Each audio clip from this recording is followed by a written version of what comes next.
Muchas gracias. Muchísimas gracias. Estoy muy reconocido por la oportunidad de poder participar en este coloquio, en este lugar tan especial. Mi ponencia se titula El camino del cielo en lengua mexicana, del año 1601, de Fray Martín de León, y las ideas humanísticas sobre la traducción. Está dividido en tres partes. La primera parte intenta hacer un resumen de las ideas principales de la teoría de la traducción humanística, la teoría de la traducción que se gesta en los años 15 y 16. La segunda parte está dedicado al libro de Martín de León, del dominico Martín de León, para intentar ver hasta qué punto estas ideas humanísticas que se están generando en Europa tienen reflejo o no, y por qué, en el contexto americano. Si estas ideas humanísticas se reflejan en la labor de traducción en América. Y el tercer punto está dedicado a otro autor distinto, Horacio Carocci, Gramática, Arte de la Lengua Mexicana, de 1645, para intentar establecer un contraste con las ideas de Martín de León. Intentaré hacer un resumen rápido del contenido de la ponencia. En efecto, generalmente en los manuales de historia de la teoría de la traducción se suele considerar que la teoría de la traducción clásica, desde el principio, desde Cicerón, San Jerónimo, Maimónides, Luis Vives y José Cadalso, hasta el siglo XVIII, es bastante monótona, se repiten constantemente unas mismas ideas y unas mismas dicotomías. Según otros autores, aceptando esto de una manera general, según otros autores, podemos decir que en el siglo XV y XVI se produce una renovación de los contenidos de la teoría de la traducción. Autores como Leonardo Bruni, Etienne Dolet, Juan Luis Vives, Fray Luis de León, Fausto Dalonquiano y algunos otros, sin duda otros, introducen algunos cambios fundamentales en la manera de considerar la traducción. Algunos autores, como por ejemplo Ernesto Grassi, Rita Copland, Friedrich Renner, Carlos Moreno Hernández, Emilio Hidalgo Sierra y Mauri Forlan, entre otros, sobre todo han establecido esta especificidad de la teoría humanística de la traducción y han establecido sobre una base especialmente retórica. Según, por ejemplo, Mauri Forlan, el elemento crucial de esta teoría retórico-humanística sería una renovada atención al elemento de la elocutio, de la lexis o verba, que se desenclava de sus atribuciones sistemáticas tradicionales hasta llegar a ser una clave de bóveda de una reexaminación de valencias epistemológicas y antropológicas autónomas del lenguaje.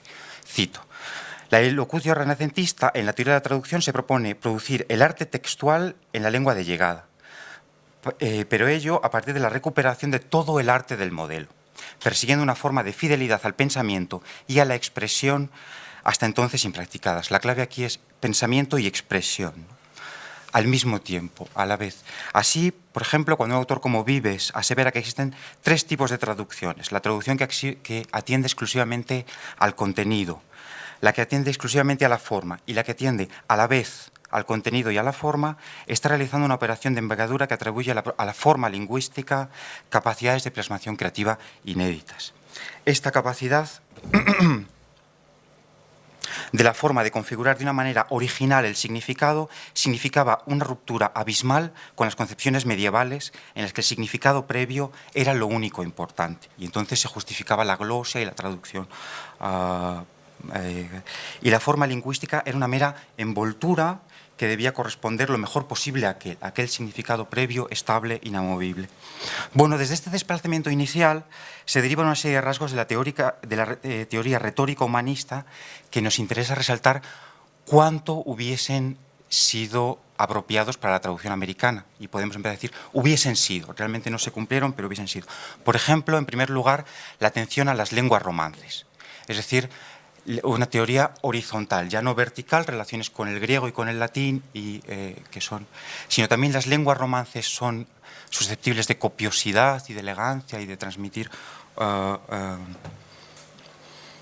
sin estar subordinadas a un modelo exterior de corrección, como encontramos, por ejemplo, en Fray Luis de León, en el prólogo al Altar de los Cantares, su propia elegancia, ¿no?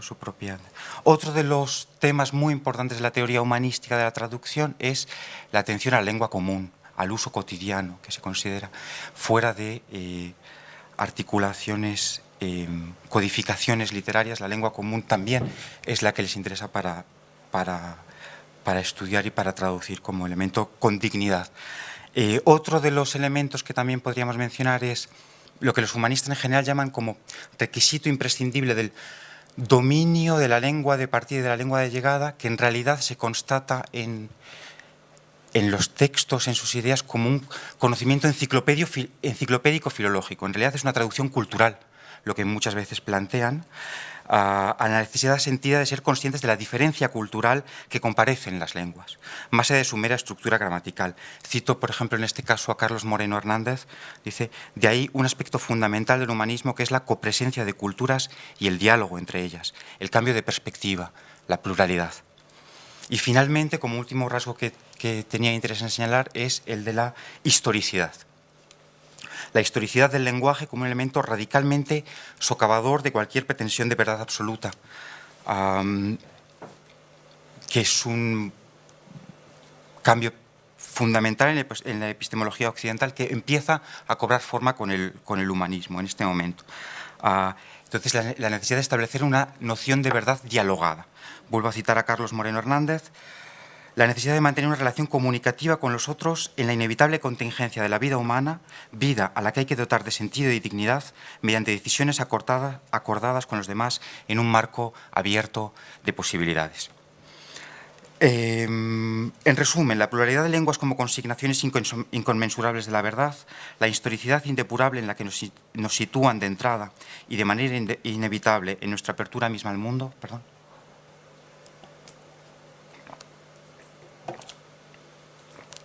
la verdad plural y pluriglósica que comportan son algunos de los puntos principales de la constelación que conforma la teoría retórica humanística de la traducción, cuya configuración coincidió cronológicamente, como hemos dicho, con el encuentro intercultural que siguió al descubrimiento del Nuevo Mundo.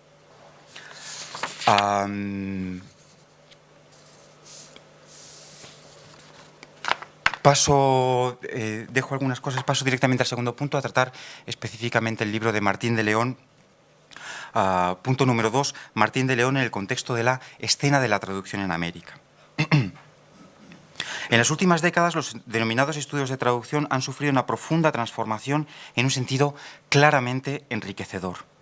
En buena medida, la transformación se ha alcanzado por la vía de la problematización de una serie de categorías que antes se consideraban evidentes de suyo.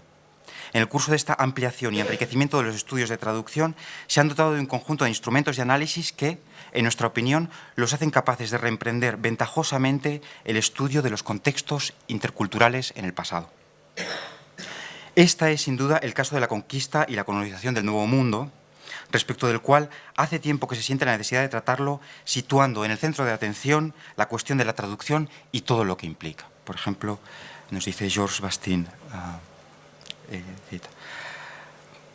Esto ya ha empezado a hacerse, hay varios estudios que tratan cuestiones de traducción y conquista, traducción y descubrimiento, traducción y evangelización, destacan, ponen de relevancia algunos aspectos interesantes. Por ejemplo, sabemos ya bastantes cosas acerca de la política lingüística de la corona, desde 1550, que se obliga a utilizar la lengua castellana en la evangelización, pero esto es imposible de realizar y, por ejemplo, la posición mucho más pragmática de la Iglesia de utilizar como lengua de evangelización las lenguas imperiales, sobre todo quechua y náhuatl, que estaban ampliamente implantadas, y luego también otras con mucho menos. Otro de los puntos que nos han tratado, y mencionaba Juan Antonio en su conferencia, es la absoluta disparidad de las dos culturas que se encontraban, ¿no? En las que apenas existía un terreno de inteligibilidad mutua. Y, por ejemplo, también algo que ha recibido atención es la ausencia de un sistema de escritura, como lo concebíamos en Occidente, un sistema en las culturas amerindias que repercutía inevitablemente en todas las representaciones culturales respecto del almacenamiento, codificación y transmisión del saber. Otro de los problemas que recibe atención es lo que yo aquí denomino adaptación y acomodación y toda la casuística que implican, es decir, atención hacia la cultura de llegada en la traducción o atención prioritaria hacia la cultura original. Por ejemplo, traducción de Dios, ¿cómo lo hacemos? ¿No? Traducimos en el área maya, se traducían como Cabobil, y en el y en China también repercute este problema y se está diciendo, bueno, Y otro de los problemas que me interesaba mencionar, problemas generales que se están tratando, es la influencia general del humanismo. No hay ninguna duda de que las ideas humanistas en general, ahora no las ideas sobre la traducción, sobre las ideas humanísticas, gravitan de un modo o en otro sobre todo a la empresa colonial. Podemos mencionar las crónicas de la conquista militar, empezando por la misma de Cortés, que buscan el pasado clásico para intentar comprender lo que les está ocurriendo y las cosas que se están encontrando en el Nuevo Mundo. Otro, por ejemplo, es el modelo de virtud que utiliza Bernardino de Sahagún para conferir dignidad y legitimidad a los indios, todo un modelo de virtud que es claramente humanística, de sus estudios en Salamanca en los años 1522-1529.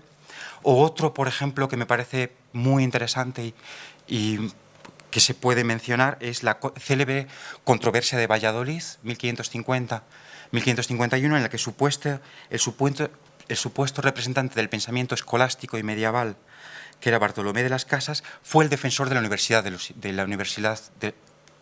de los derechos humanos y de los derechos de los indios, frente al supuesto representante del pensamiento humanístico, Juan Ginés Sepúlveda, que, embebido de la ideología letrada que Walter Miñolo ha denominado lado oscuro del Renacimiento, fue incapaz de reconocer la racionalidad de los amerindios por estar excluidos de la tradición clásica y ser, por tanto, bárbaros y, por tanto, de hecho, poco más que animales.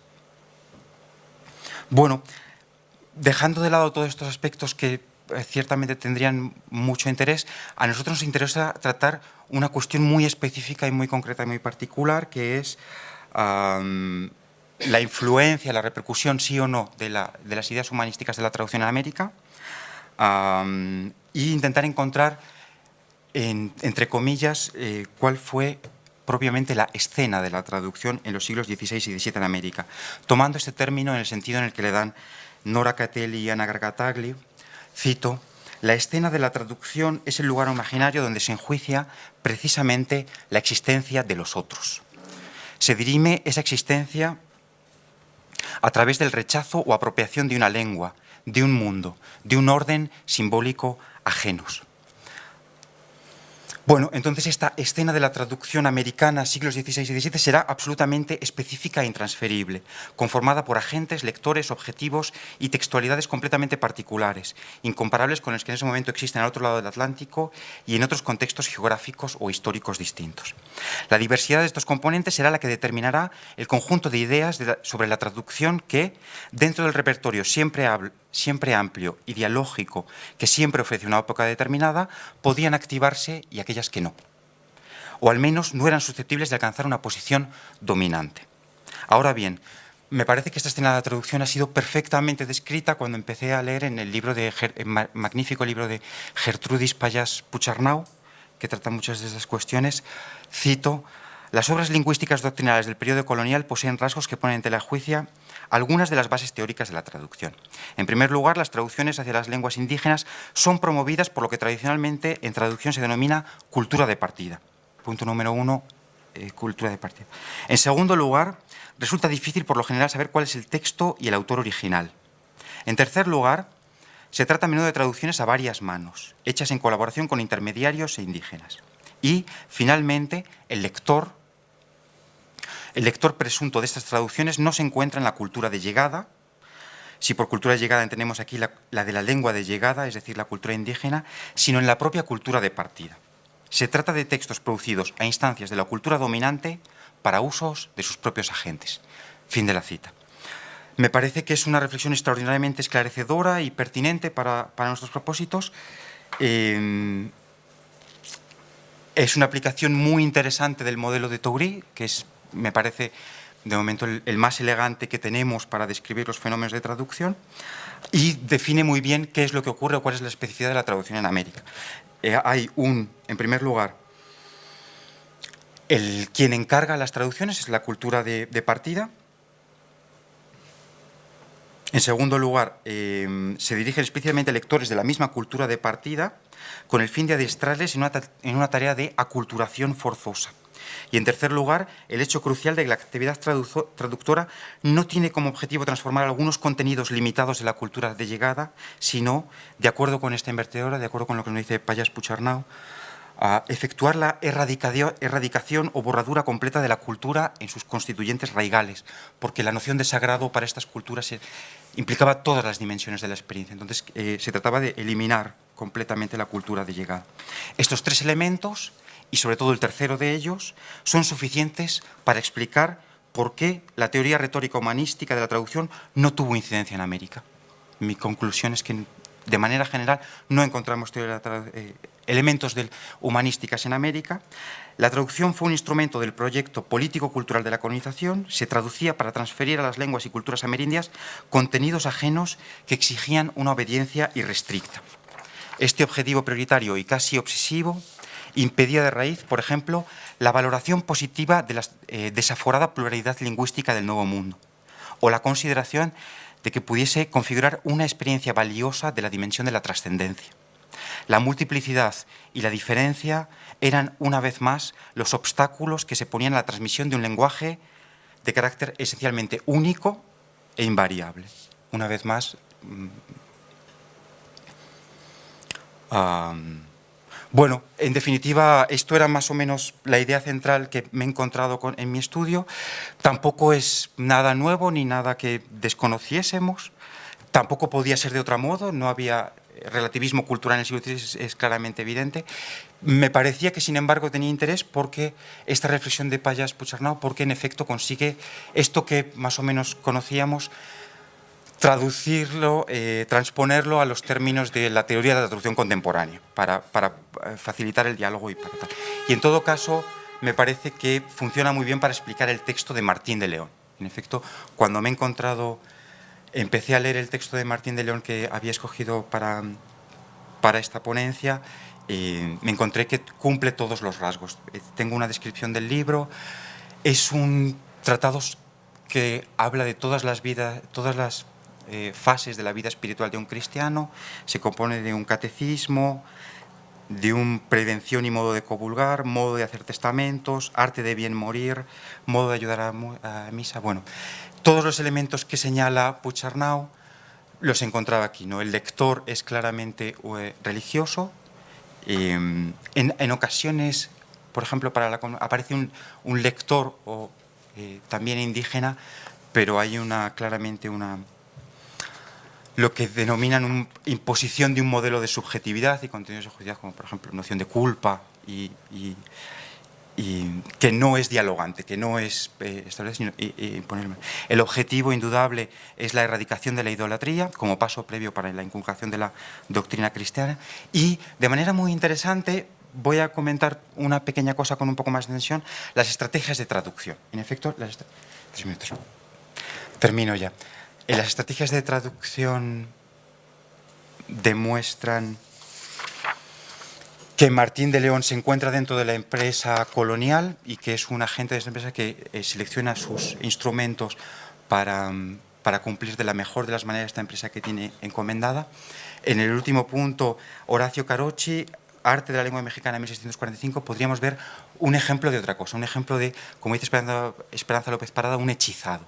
Alguien que está fascinado por la otredad, que incluso cuando estaba intentando resistirse a ello, se fascina por el otro lenguaje y de hecho empieza a perderse a sí mismo. Y en este momento en el que, a partir de la fascinación por el otro, se pierde a sí mismo, deviene un sujeto colonial, en los términos de Gruzinski y de Homi Bhabha, y empieza a crearse una nueva identidad que es constante proceso y constante devenir, que me parece que es hasta hoy la que está presente en América. Muchísimas gracias.